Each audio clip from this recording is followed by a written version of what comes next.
Well, hello then, I do hope you're all well.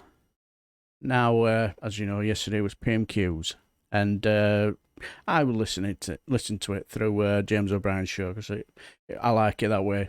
He'll go through the Keir Starmer's questions, and then he'll finish off after Ian Blackford, because it can be a bit tiresome. So, anyway, after that, before that, he'll have Theo, where he will go down what he thinks PMQs will go like. And he thought it was going to be quite significant, because he thought Keir Starmer will go down the route of the situation with Tobias Ellwood.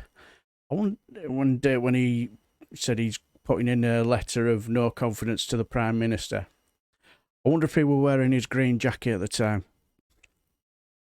If you don't know what I'm talking about, I did a previous video about his rather illuminating green jacket. But anyway, it didn't go as well as planned. And what happens after the PMQs, it's Theo will have his rundown.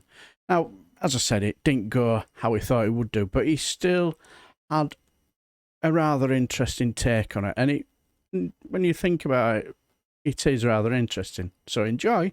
A couple of people waiting to answer that question. I don't want to keep them waiting too long, but Theo Usherwood is here doing his star jumps in the corner of the studio.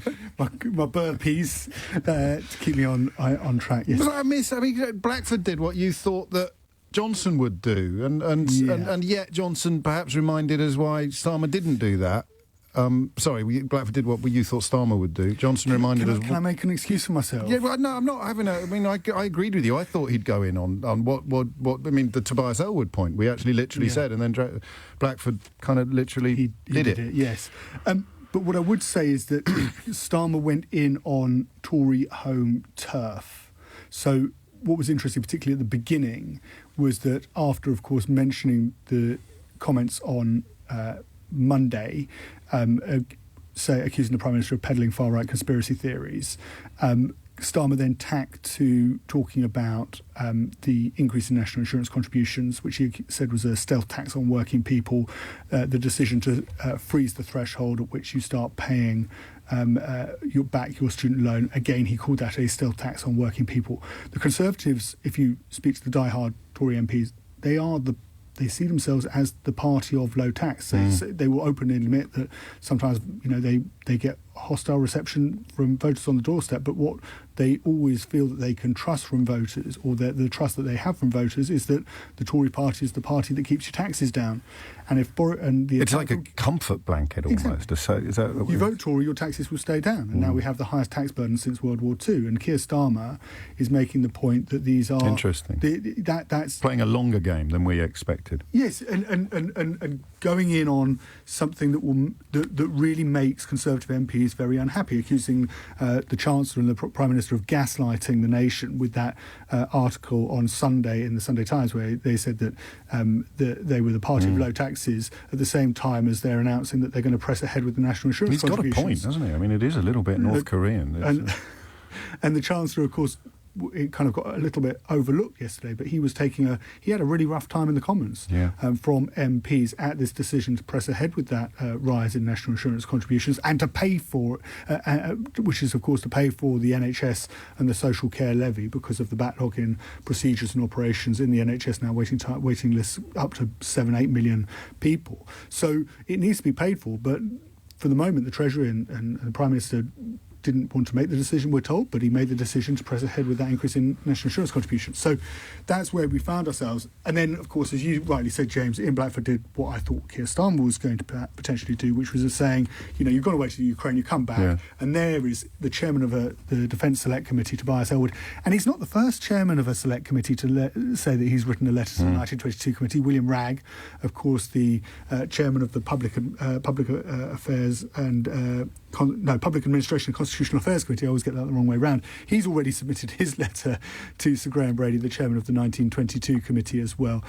But it wasn't perhaps the best, it wasn't stellar Keir Starmer, it wasn't where he was perhaps on... Good. The police line was good. Yes, it was you can hear more of that in the coming weeks. And he got big cheers from his big cheers. But it's interesting, isn't it, that he used the parties and the backdrop of the parties as just continual gags. Yes, exactly. To run through PMQs rather than saying this is my substantive point. Yeah. What's being felt by people is this cost of living crisis. What's being felt by people is their energy bills are going to go up to £2,000 a calendar year from April when the energy price cap is lifted. And there isn't a huge amount of money in the Treasury coffers to play with to alleviate the pain that's going to be suffered by people, not just on the very lowest incomes, but right up the income scale as inflation bites. And of course, we've got this tax rise as well. And I suppose the question of what Michael Gove is going to come up with later is going to have some influence on whether or not this list of achievements can become a little bit more substantive, because the claim about having the fastest growing economy in the G7 is, strained at best, completely bogus at worst. The claims about the vaccine rollout being the fastest just don't hold any water anymore, given that we're now behind Malta, Denmark, Italy, Portugal, Ireland, Belgium and France, all of which are countries in Europe. And the Freeport stuff, I haven't actually heard any normal people repeating this yet. You know, people being spoon-fed the stuff they're supposed to repeat. Do you know there were 6 Freeports set up by Margaret Thatcher that David Cameron got rid of in 2012? I didn't know. No. Well, I hope Keir Starmer does next time Boris Johnson tries to paint that as some sort of achievement. Absolutely nothing about them, as I understand it, that couldn't have been done while we were in the European Union. And finally, Theo Ashwood, have you read this dossier of Brexit benefits yet? First thing after show. Because I use it by your bedside table. I'm trying to find someone who's read it, who can just, share the good news, like St. Paul or St. Luke. Oh, yeah, I thought that was really interesting. Totally agree with a bit of a damp squib of her PMQs. But yeah, it was an interesting take of the direction Keir Starmer was going down.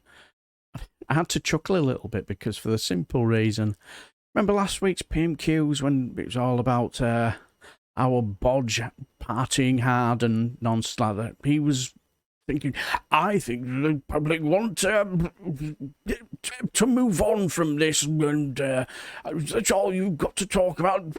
We are here trying to make people's lives easy, and you're still talking about parties and blah, blah, blah, and all that. Fucking ridiculous. So I think he did a little, all right, then I'll talk about something different. Let's talk about what's causing the public most concern, and he didn't seem right happy about that, did he either? What a shocker. But there were 2 things I did pick up on. He noticed that he mentioned the Chancellor a hell of a lot, so I'm wondering whether Keir Starmer thinks, I think it'll be clearly obvious that Rishi Sunak will be the next Prime Minister. So, and the other bit that found really, really startling was the fact when it came to this nonsense about the Jimmy Savile statement, instead of doing the honourable thing, clearly shows he's no honour within him whatsoever, of just apologising, saying, I got that wrong, and please accept my apology. And I think a lot of people, whether they think it's sincere or not, but who knows. But the thing is, he doubled down, didn't he? He just continued with the nonsense, and I think it's really hurting him politically even more now, because there's you're hearing even more bench Conservative MPs not happy about him with what he's done. And I love the little bit at the end where James Bryan talks about the nonsense about the vaccine rollout. I'd still love to see Keir Starmer talk about that and,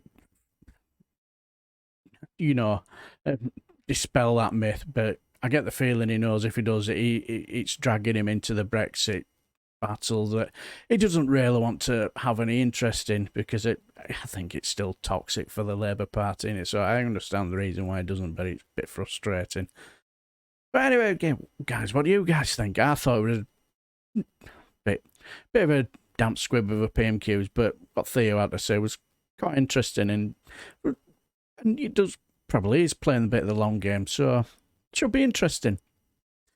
Right, I shall leave the video here. Until the next time, I shall bid you farewell and take care.